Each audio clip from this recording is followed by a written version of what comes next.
এটার মোড়ো দাঁড়া। খাসির মাংস রান্না হচ্ছে এখানে। আমার প্রতিদেবের রান্না দেখো আজকে। আজকে রান্না করে দিচ্ছে আমাদের।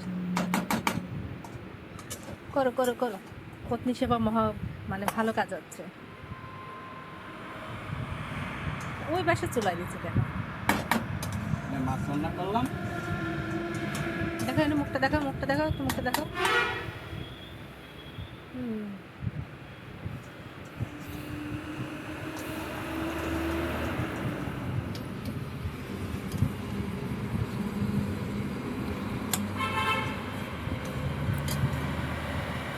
প্রতিটা কর্মক্ষেত্রেই কিন্তু সপ্তাহের অন্তত একটা দিন ছুটি আছে, কিন্তু আমাদের যে হাউস ওয়াইফ আমরা যারা, আমাদের কিন্তু সপ্তাহের একটা দিনে কিন্তু একটা ঘন্টার জন্য কোনো ছুটি নেই।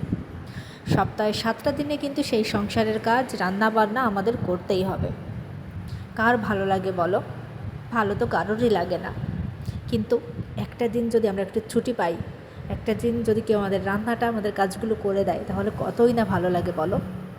বিশেষ করে পতিদেব, যদি পতিদেব এসে বলে যাও না, আজকে তোমাকে রান্না করতে হবে না, তুমি যাও গিয়ে ফোন দেখো, টিভি দেখো, তোমার রান্নাটা আমি আজ করে দিচ্ছি, তাহলে কতই না ভালো লাগে বলো। মনটা কিন্তু খুশিতে ভরে ওঠে। যদি কখনো হয়তো বা আমি বলে থাকবো আচ্ছা না না তোমার রান্না করতে হবে না, তুমি যাও বসে থাকো, কিন্তু সে যদি কথাটা বলে, তাহলেও কিন্তু আমরা খুশিতে কিন্তু আমাদের মনটা ভরে ওঠে। আর যদি সত্যি সত্যি যদি সে যদি মন থেকে আমাকে ফোর্স করে বলে যা না না তোমাকে রান্না করতেই হবে না, তুমি যাও গিয়ে বসো, একটু রিল্যাক্স করো, আমি রান্না করে আনছি, তাহলে তো কথাই নেই, ভীষণ ভালো লাগে। কিন্তু সে যেমনই পারুক না কেন, যেভাবেই পারুক না কেন, যতটাই পারুক না কেন, সে যদি রান্নাটা করে খাওয়ায়, রান্নাটা করে নিয়ে আসে, তাহলে তার পেছনে যে লুকিয়ে থাকা যে আমাদের প্রতি যে ভালোবাসাটা, সেটা কিন্তু আসলেই বলে বোঝানো যায় না। মনটা খুশিতে সত্যিই ভরে ওঠে।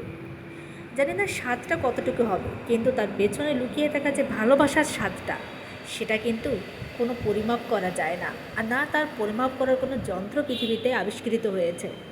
তো তারপরও পতিদেব রান্না করে যে আজকে নিয়ে এসেছিল আমার জন্য, আমাকে বললো যাও তুমি একটু বসে থাকো, আমি রান্নাটা করে নিয়ে এসেছি।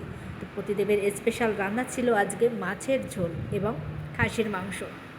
টেস্টটা খেতেও কিন্তু সত্যি খুব সুন্দর হয়েছিল। বিশেষ করে এত ভালোবাসা দিয়ে সে আমার জন্য রান্না করে নিয়ে এসেছে, খাবারটা কী করে খারাপ হতে পারে বলো। তো তোমাদের কার কার পতিদেব আছে, তোমাদের এরকম করে একদিনের ছুটি দিয়ে বলবে যাও তুমি বসে থাকো, তোমাকে রান্না করে খাওয়াচ্ছি, অবশ্যই একটু কমেন্ট করে জানাবে। কিন্তু আমি তো ভীষণ খুশি আজ, ভীষণ মানে কি ভীষণ খুশি তারে ভালোবাসা পেয়ে। সত্যি আমি সৌভাগ্যবতী এমন স্বামী পেয়ে। তো সবাই ভালো থেকো, সুস্থ থেকো। আমার ভিডিওটা কেমন লাগলো অবশ্যই একটু কমেন্ট করে জানাবে কিন্তু।